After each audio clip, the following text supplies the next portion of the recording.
Hey, I'm Chip, and in this video I'll cover how to install belts on your most common dryer models that are out there today, and a few of the older models that you might encounter too.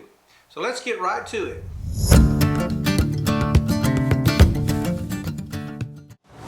First, let's cover the brands that Whirlpool makes. Whirlpool's going to be the biggest fish in the pond when it comes to major appliances, and they churn out many well-known brands.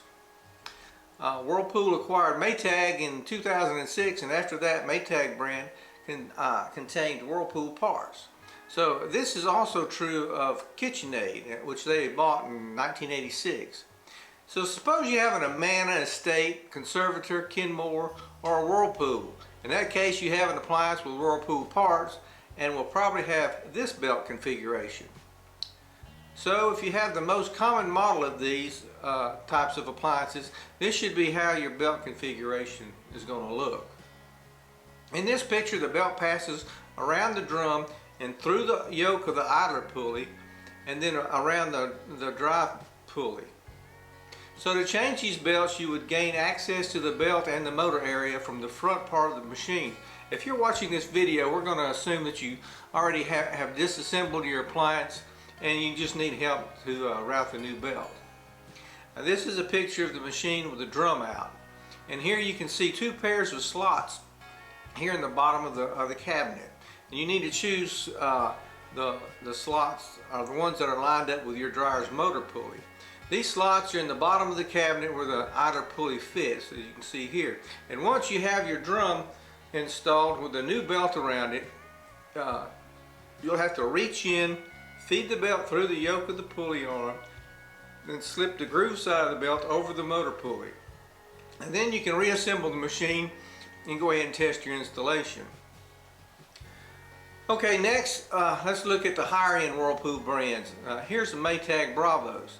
In this picture, it shows the machine with the drum removed, and the front panel and the drum bulkhead are in position in this photo, but they should be removed when you're changing the belts. This model has a separate blower belt up on top there, so if you ever have a call where the drum is turning but there's no air coming out of the rear of the machine, you'll know that the blower belt is off, or it could be broken too.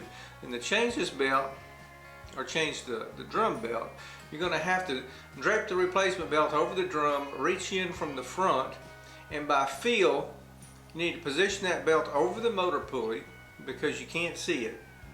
You're going to have to feel it, and then you want to place it over the idler pulley by using your left hand to stretch the tensioner spring enough to fit the belt over that pulley. Now, I find that when the belt breaks on these machines, it's usually because of a defective idler pulley in the first place, and you may as well go ahead and change that while you have the appliance apart. Alright, moving on, we have an older Kenmore machine, and on this appliance the motor and blower are on the left front, and you'll have to reach in and feel your way around while positioning the belt. I usually reach in with my right hand and grab the idler pulley at the tensioner spring, and then I lift up and over to the left enough to fish the belt coming down from the left side of the drum. You want to fish it down and around the right side of the idler pulley, keeping the belt fixed on the motor pulley with the fingers of your left hand. And when everything's in position, then you can slowly release the idler down and into place. And here's a view of what it's going to look like from the inside. It looks very much like the Samsung configuration that's shown here. Okay, so here we have a Whirlpool Duet dryer, and if you compare it to a Samsung, they're almost identical in construction. The difference is that the tension switch activation arms are on opposite sides of the idler pulley arm. The belt pattern's the same, so whether you're working on the Samsung or the Duet, the belt goes on the same way. And while we're on the subject, let's touch on the function of that tension switch. Not all dryers are going to be equipped with the tension switches, but some are. And when a belt breaks, the idler arm it drops down, activates the tension switch, and it prevents the dryer from starting. So, and on GE models, you can confirm this. If you push the start button, the start switch, and you hear the dryer come on, but then when you let go of the start switch, it quits, then you pretty much assured that your belt is off. So if your dryer's not going to start, it's one of these newer models, you should suspect that you have a broken belt. So let's move on to the GE models you may encounter. And this is, picture here is of an older GE electric dryer with an access panel at the rear of the machine. It makes it easy to change.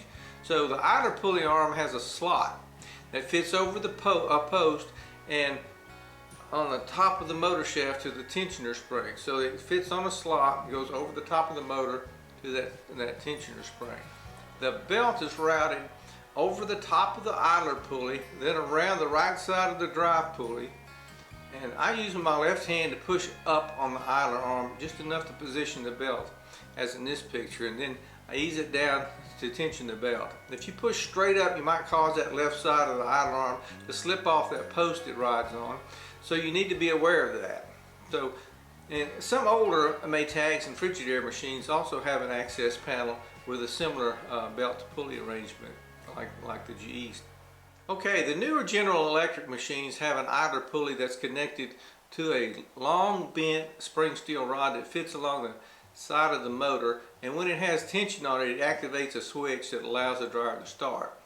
In my experience, these pulleys rarely wear out like some of the older other brands, but when they do, it's usually only the pulley that wears out. That's about the only thing you need to replace, because that spring steel rod is really durable. It doesn't wear out that often.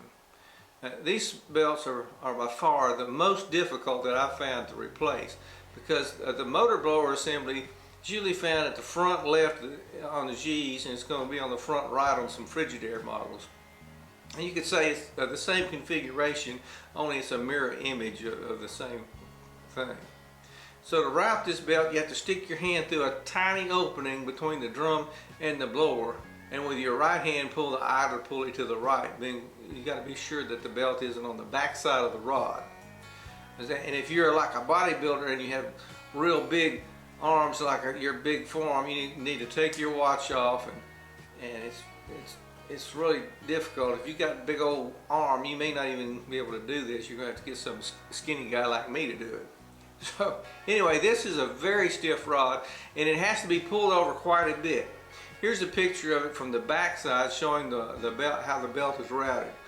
In the real world, you won't be seeing this because all this has to be done from the front, and you'll have to position everything by feel. So that covers the most common configurations you're going to find today, but there are a few uncommon machines you might have to work on. So let's start with a Westinghouse, and it looks like this. I saw this a couple of times on stack units, and the drive shaft of the motor has a belt grooves built right into it, which eliminates the need for a drive pulley. And the routing of the drive belt is simple enough, as you can see here. And next we're going to have the white Westinghouse. And this configuration is identical to some of the older GE models with a pulley attached to the middle of a curved idler that fits on a post on the right side of the motor, and then it goes across the top to the tensioner spring. The belt feeds across the top of the idler to the right side of the drive pulley, then around back to the drum. And this belt can also be accessed from a panel at the rear of the machine.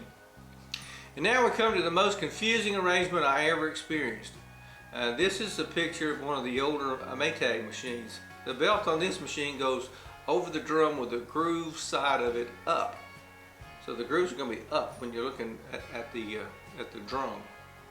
And it comes down from the drum, and it goes into a metal guide that's attached to the idler pulley arm around a large idler pulley with the flat side of the belt again going around then the groove side of the belt goes around the drive pulley and back out to the other side to the drum. And you can access this from a panel at the rear of the machine. I had to replace one of these once from the front, and it was a real chore. And when you're changing belts, you're going to run across a large variety of idler pulleys and arms.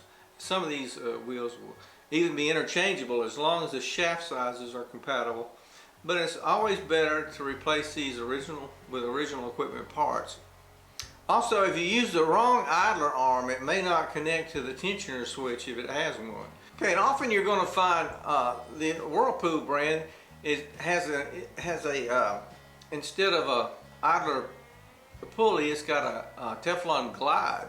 It's built pretty similar to the roller idlers, but this has a glide. You can always change that glide with a roller if you want to. That's what I usually do.